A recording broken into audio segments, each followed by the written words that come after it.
कौन सा बताओ? 1919 का कौन सा अधिनियम? भारत शासन अधिनियम। इस अधिनियम का नाम तो क्या बोलोगे आप? भारत शासन अधिनियम।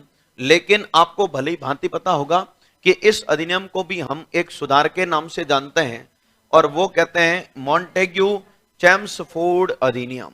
कौन सा अधिनियम है?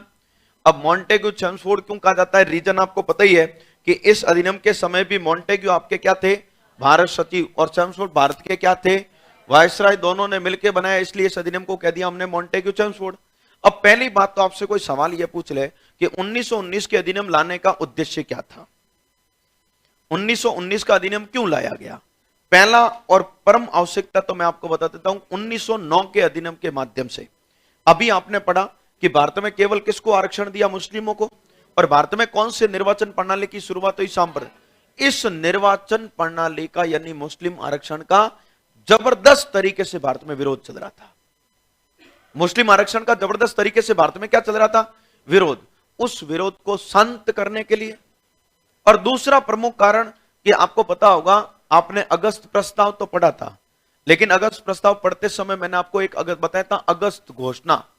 सन 1917 में भारत सचिव मॉन्टेग्यू ने एक अगस्त घोषणा की थी, और उस अगस्त घोषणा में कहा था कि हम भारत में प्रांतों में उत्तरदायी शासन की स्थापना करेंगे। प्रांतों में कौन से शासन की स्थापना करेंगे? उत्तरदायी शासन की। इसलिए उत्तरदायी शब्द पहली बार पूछ लिया जाता है कौन से अधिनियम में देखने को मिला था? 1909 के अधिनियम। कौन से अधिनियम में? इसीलिए उस प्रांतों में उत्तरदायी शासन की स्थापना करने के लिए, और 1909 के अधिनियम के माध्यम से जो केवल मुस्लिमों को आरक्षण दिया, उस आरक्षण का विरोध जो हो रहा था, उस विरोध को शांत करने के लिए कौन सा अधिनियम आया? 1919। और एक आपको पता है कि और भी एक प्रमुख कारण मैं बता सकता हूं 1919 के अधिनियम आने का। आपको पता होगा, इतिहास में आपने पढ़ा होगा, एक आयोग बना था जिसका नाम था शायद मेसोपोटामिया आयोग बना था, और 1919 में उस मेसोपोटामिया आयोग ने अपनी एक रिपोर्ट में सनसनीखेज खुलासा किया था, और वो उस रिपोर्ट में यह तक लिख देता है कि अब अंग्रेज भारत में शासन के लिए अयोग्य है। उस आयोग ने अपनी रिपोर्ट में अंग्रेजों को भारत में शासन के लिए क्या घोषित कर दिया? अयोग्य घोषित कर दिया। तो अंग्रेज चिंता में आ गए, कहा कि शासन में अयोग्य, इसका मतलब हमारे नियमों में कहीं न कहीं कमी है। तो उसमें सुधार करने के उद्देश्य से 1919 का अधिनियम आया। 3-4 प्रमुख कारण है 1919 के अधिनियम के आरक्षण। एक तो मुस्लिम आरक्षण का विरोध, एक प्रांतों में उत्तरदायी शासन की स्थापना करना का उद्देश्य माना जाता है, और एक मेसोपोटामिया आयोग ने अपनी रिपोर्ट में अंग्रेजों को भारत में शासन के लिए क्या मान लिया था? अयोग्य। उन सभी बातों को ध्यान में रखते हुए अंग्रेजों ने 1919 का भारत शासन अधिनियम पारित किया। अब 1919 का अधिनियम लाकर किया क्या? 1919 की 4-5 बातें बड़ी महत्वपूर्ण है, अक्सर पूछ ली जाती है, ध्यान रख लेना। पहली बात तो 1919 के अधिनियम में पहली बार किसका जिक्र देखने को मिला था? प्रस्ताव। पहली बार कह रहा हूं, और पहली और एकमात्र कह सकता हूं, क्योंकि 1919 से पहले भी किसी अधिनियम ने प्रस्तावना का जिक्र नहीं किया था, और 1935 में भी नहीं करेंगे। तो 1919 का अधिनियम एकमात्र ऐसा अधिनियम है जिसमें पहली बार और अंतिम बार कह सकता हूं प्रस्तावना का जिक्र हुआ था। आपके तो इस लाइन का अर्थ हमें तो समझ में आया नहीं कि प्रस्तावना का जिक्र हुआ मतलब, है ना, किस उद्देश्य से हम ये अधिनियम लाए हैं।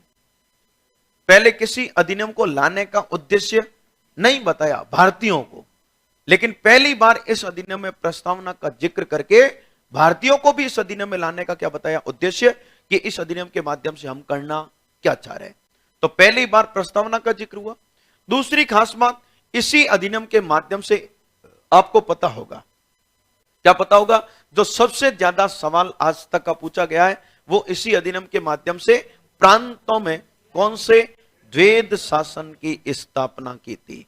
और आपको पता होगा प्रांतों में द्वैध शासन की स्थापना 1919 से हुई थी, और यह सबसे ज्यादा पूछा गया सवाल भी माना जाता है। अब आज तक पूछा हुआ तो एक ही बात है कि प्रांतों में द्वैध शासन स्थापित हुआ, लेकिन हम ये रट भी लेते हैं कि प्रांतों में द्वैध शासन की स्थापना 1919 से हुई। लेकिन मैं आपसे पूछ लेता हूं कि द्वैध शासन का अर्थ क्या होता है? दोहरा शासन। लेकिन दोहरा शासन का मतलब क्या समझे? एक तो मैं सवाल आपसे पूछ लूं कि क्या आज की तिथि में वर्तमान में भारत में द्वेष शासन चल रहा है। वर्तमान में भारत में द्वेष शासन चल रहा है कि नहीं चल रहा है, बताओ। चल रहा है। इस द्वेष शासन का अर्थ आप क्या समझे?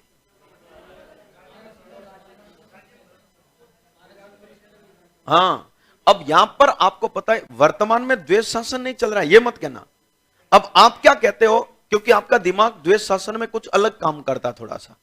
वर्तमान में आप द्वेष शासन कैसे मानते हो कि सब केंद्र और राज्य के मध्य शक्तियों का विभाजन हुआ ना? हाँ बिल्कुल हुआ है। तब आप कहते हो वो द्वेष शासन ही है। वो द्वेष शासन यहां, ये द्वेष शासन और इस द्वेष शासन का संबंध अलग है। अब द्वेष शासन के माध्यम से यहां पर किया क्या गया था? यहां पर प्रांतीय विषय को ही दो भागों में बांट दिया। प्रांतीय विषय को ही दो भागों में बांटा। आज की तिथि में द्वेष शासन तो हम कब कहते? आज की तिथि में आप कहते हो द्वेष शासन चल रहा है, तो द्वेष शासन तो कब माना जाता? जब राज्य सूची के विषय को कितने भागों में बांट देते? दो। और राज्य सूची में दो भागों में बांट के कह देते साहब ये तो विषय है आरक्षित और ये विषय है हस्तांतरित, इन विषय पर तो कानून राज्यपाल बनाएगा और इन पर कानून मुख्यमंत्री बनाएगा। तो होता कैसा शासन? द्वेष शासन। लेकिन आज की तिथि में द्वेष शासन नहीं है। आज की तिथि में हमने कह दिया राज्य सूची के विषय पर तो कानून राज्य की सरकार बनाएगी, संघ सूची के विषय पर कानून केंद्र बनाएगा, केंद्र की सरकार। लेकिन यहां पर प्रांतीय विषय को ही दो भागों में बांटा। और विषय दो भागों में बांट के कौन कौन से विषय रख लिए? मुख्य मुख्य और खास खास विषय तो रख लिए आरक्षित में, और कम महत्व के विषय रख लिए हस्तांतरित में, जिनका औचित्य कम था, मतलब कम महत्व के विषय थे। अब आरक्षित और हस्तांतरित में बांट के क्या कहा कि आरक्षित विषय पर तो कानून बनाएंगे अंग्रेज, कानून कौन बनाएंगे? और हस्तांतरित पर कानून बनाएंगे भारतीय। अब ध्यान से सुन लेना, पहली बार, यह भी घटना पहली बार है कि प्रांतों में द्वेष शासन को स्थापित करके यहां पर हस्तांतरित विषय पर कानून बनाने का अधिकार भारतीयों को दिया तो है।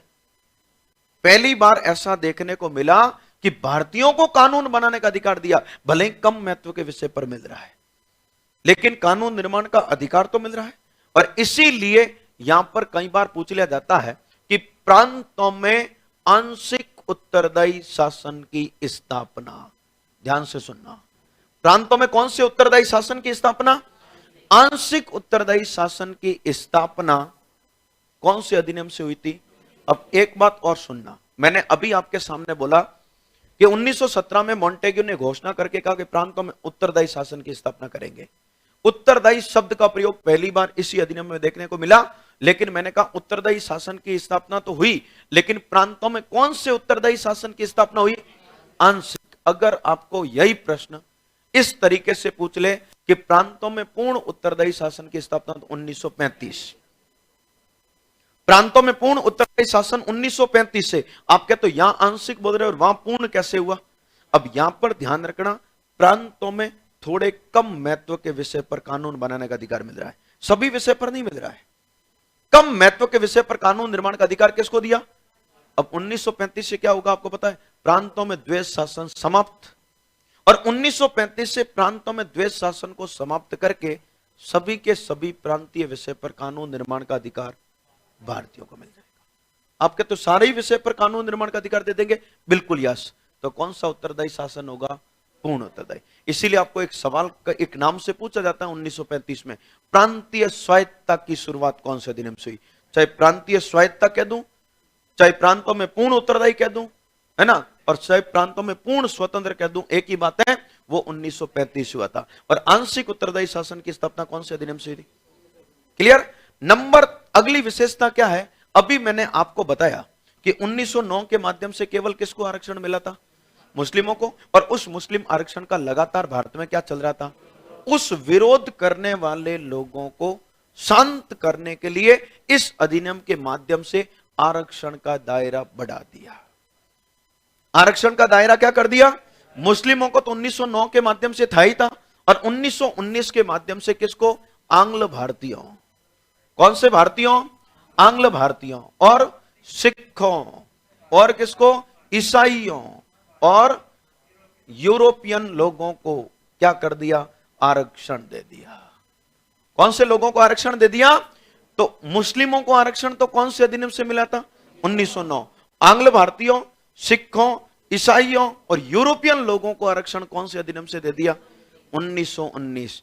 और 1935 में भी आरक्षण का दायरा और बढ़ेगा और 1935 के माध्यम से केवल हरिजनों को आरक्षण दिया जाएगा। किसको आरक्षण दिया जाएगा?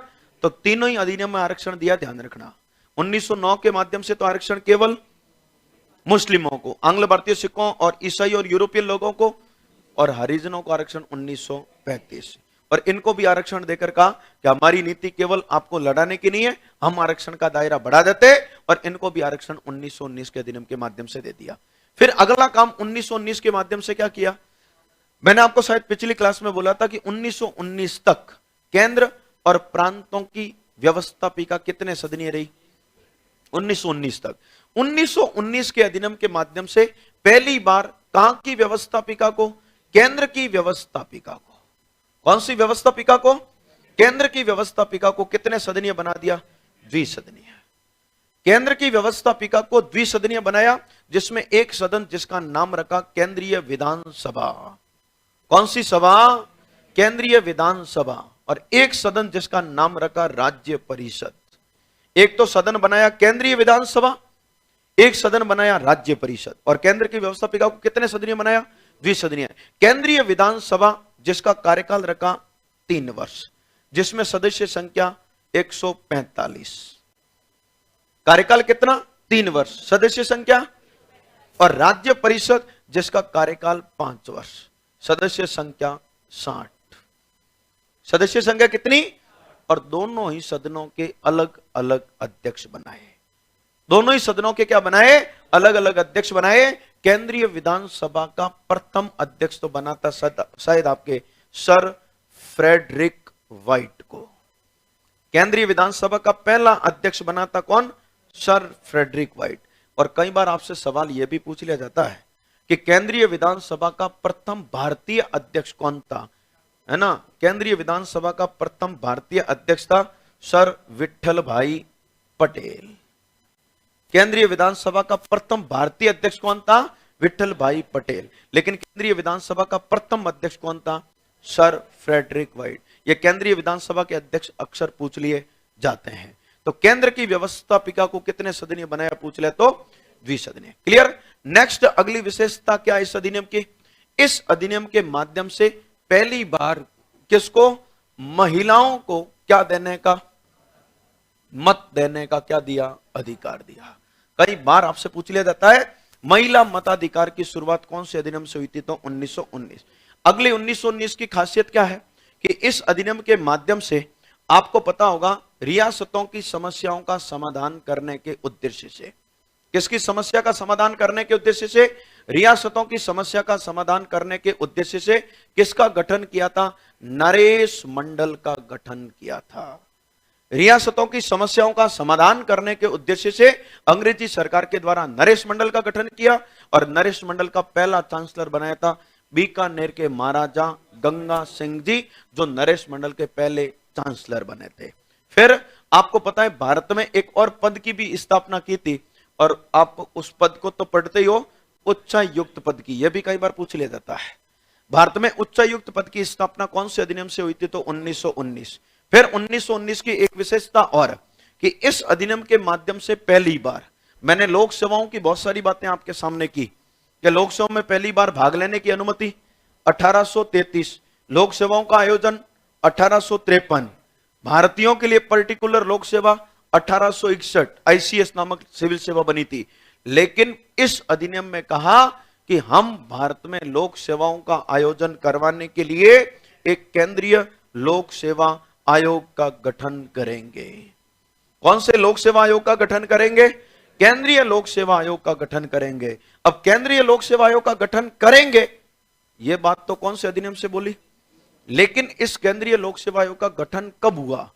इस आयोग का गठन सन 1923 में बने ली आयोग की सिफारिश पर।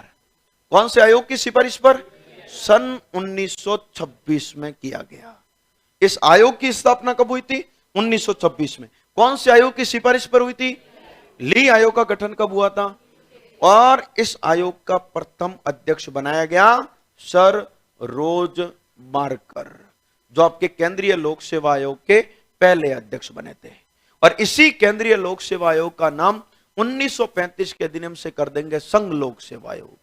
क्या कर देंगे? और इसी संघ लोक सेवा आयोग को वर्तमान की यूपीएससी के नाम से जाना जाता है। यूपीएससी की स्थापना इतिहास देखोगे ना यूपीएससी का, तो यूपीएससी की मूलतः स्थापना 1926 में बताएगा वो। यूपीएससी के चेयरमैन की लिस्ट जब खोलोगे ना, तो यूपीएससी का पहला चेयरमैन सर रोज बारकर को बताया जाएगा, क्योंकि यही आयोग आगे जाकर किसका रूप लेता है? यूपीएससी का, है ना। यूपीएससी का पहला चेयरमैन बताया जाता है सर रोज बारकर को। और यूपीएससी का प्रथम भारतीय चेयरमैन कौन था? यूपीएससी का प्रथम भारतीय अध्यक्ष और यूपीएससी का वर्तमान अध्यक्ष अरे यूपीएससी सिलेबस में है, याद तो है ना? हाँ, यूपीएससी सिलेबस में आपको पता तो है, फर्स्ट पेपर में नेशनल कमीशन लिखा हुआ टॉपिक, राष्ट्रीय स्तर के आयोग, उसमें यूपीएससी है। यूपीएससी का भारतीय अध्यक्ष था HK कृपलानी और यूपीएससी का वर्तमान अध्यक्ष है प्रदीप कुमार जोशी, ठीक है ना। हाँ, यूपीएससी तो ध्यान रखो, आपका एग्जाम करवाने वाली संस्था आपके सिलेबस में नहीं है, आरपीएससी नहीं है, क्योंकि नेशनल कमीशन लिखा हुआ है आपके राष्ट्रीय स्तर के आयोग। तो इस आपको पता है केंद्रीय लोक सेवा आयोग के गठन की बात भी कौन से अधिनियम से हुई थी? 1919। और 1919 के अधिनियम के बारे में दो कथन भी बड़े चर्चित है। वो कथन है एक तो उदारवादियों का, और उदारवादियों ने इस अधिनियम को क्या कहा था? संवैधानिक विकास का मैग्ना कार्टा बताया था। उदारवादियों ने इस अधिनियम को क्या कहा था? संवैधानिक विकास का मैग्ना कार्टा। और बाल गंगाधर तिलक ने इस अधिनियम के बारे में क्या कहा था? इस अधिनियम को बताया था बिना सूरज का सवेरा। क्या बताया था? बिना सूरज का सवेरा।